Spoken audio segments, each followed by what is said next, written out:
Hey everybody, it's Shelly. So today, the subject that I'm talking about, of course, is the law of attraction. But I put out on Facebook, I really need to figure out how to get this mess behind me gone because it's just like my inventory piled up, but whatever, this is my life. So, I put out on Facebook, what should I do my video on? What law of attraction question does anybody have? And my friend Karen said that she would like to know how we find our zone. So I'm assuming what she means by that, and I could have clarified it, but I just thought I'd run with it instead. I'm assuming she means like our happy place, what we enjoy doing, and just like how to find that. Like, how do you find what your calling is? How do you find what you're happy with? What if that changes? What if you worked so hard for something and then things change? That's what I'm getting from that question. How do we find our zone? So it's really simple, and it goes back to like using your emotions as your thermostat about where you are in life. So when you think about a vacation you really want to take, when you think about your dream job, when you think about your perfect, what your perfect body looks like, if you could lose the weight or get fitter or get put more meat on your bones or whatever it is, what would that look like? And how do you feel about it? Like initially, not when you start, going, oh, well, how's that going to happen? But when you think about like your dream vacation, let's go to Disneyland. Let's take the kids. Oh my God, that's going to be so fun. I remember going when I was a little kid. It was so amazing. And then you start getting into the like, oh, but then how are we going to afford that? And it's so far away, we should probably fly, and that's so expensive. And oh, the hotels are expensive and the food is expensive, and how are we going to do that? And oh, never mind. And then every time you think about that vacation, you get into that zone of ugh, instead of woohoo, it was so awesome when I was a kid. So how do you find your zone? How do you get back into that feeling of good, of great about that vacation?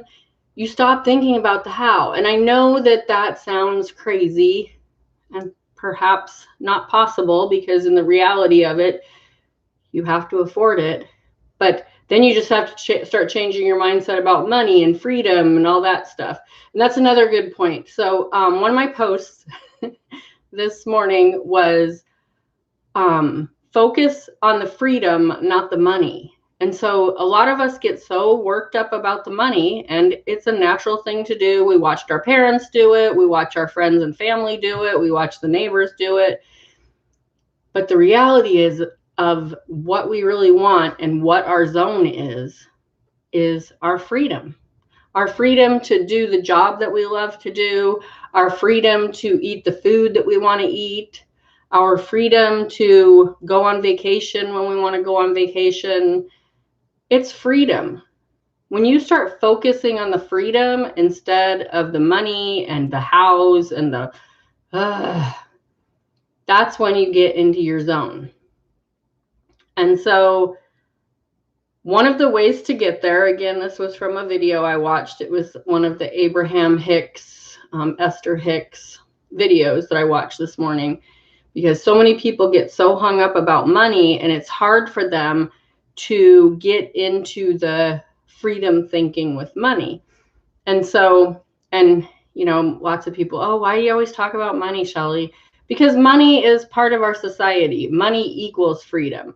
You can say, money is the root of all evil. If you believe that, that's what you're going to get. I believe that money is freedom.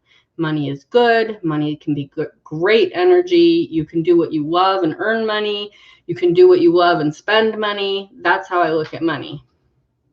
So one of the little tricks that she advised the query of her seminar to do was to get a hold of $100 bill. And you can literally, I did this, and I started out with like a $5 bill.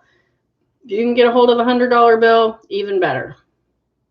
You get that $100 bill, you put it in your pocket, you put it in your purse, put it in your wallet, wherever you keep your money, that's where you put it.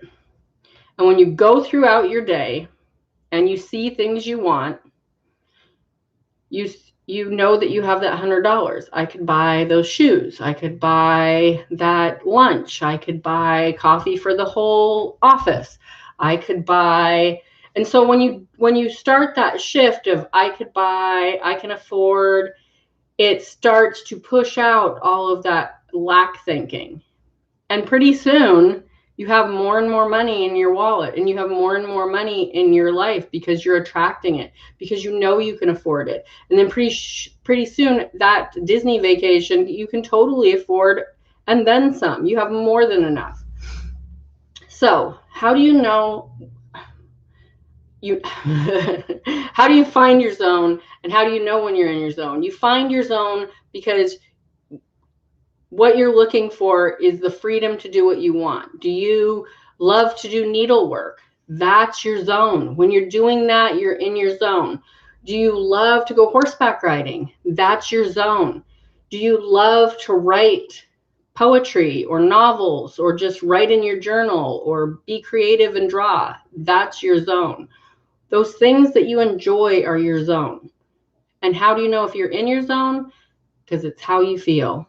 If somebody says, hey, let's try mountain biking. And you're like, okay, I ride my bike to work every day on the bike path because it's 2 miles away. I can totally mountain bike. And then your friend who's been mountain biking for 5 years takes you on a easy trail. Not that I've ever done that before, and then you get like partial way through it and you're like, this is not what I thought it was. This sucks. I don't like this. I'm all muddy. I already already wrecked my bike twice. We're on a high mountain and I can see down the cliff and I don't like it, So then, that's not my zone. I don't like mountain biking. While your friend, that's his or her passion, loves it, loves the heights, loves the mud, loves the risk of it all. Maybe it's safer for you to sit on a nice cushy chair and do needlepoint. And some people might say, oh, that sounds horribly boring. Well, yeah, for some people it is. For some people, like I love to go thrifting. I love to go to garage sales. I love to dig through bins of other people's stuff and find stuff that I can make money on or use for myself. And some people would say that's disgusting. Like, you don't know where that stuff's been. I'm not going to buy anything used that someone else has been in. For me, I love it. For other people, it's not where they want to be. So that's how you find your zone. What do you really love to do? Do you try all these different things? And if you're not trying different things, then it's time to. If you just have a little inkling of a want to try something, if you've never, swam laps as an exercise at the local pool. Well, you can't try it right now, but go try to do that. And you might get in that pool and swim those laps and be like, wow, I'm exhausted, but that felt so good. And I don't have to strain my joints. You might be like, I want to try out skydiving. Again, something I'm never, ever going to do. But you might try that and be like, that's the biggest rush ever. And then in 2 years, you're a skydiving instructor. That's the zone, is finding what you love to do. And for you, Karen, I'm pretty sure you're not watching this right now, but I'm going to replay it on YouTube. It's on YouTube. I'm going to replay it on Facebook and put the link there. You love crafting and you're so good at it. And I just love that about you, because I have all these wonderful ideas. I just watched part of a online class on painting denim jackets, and I was just like, oh, that'd be so fun. The reality of it is I'm probably not going to do it. And I think of all these great ideas, but I'm just not crafty.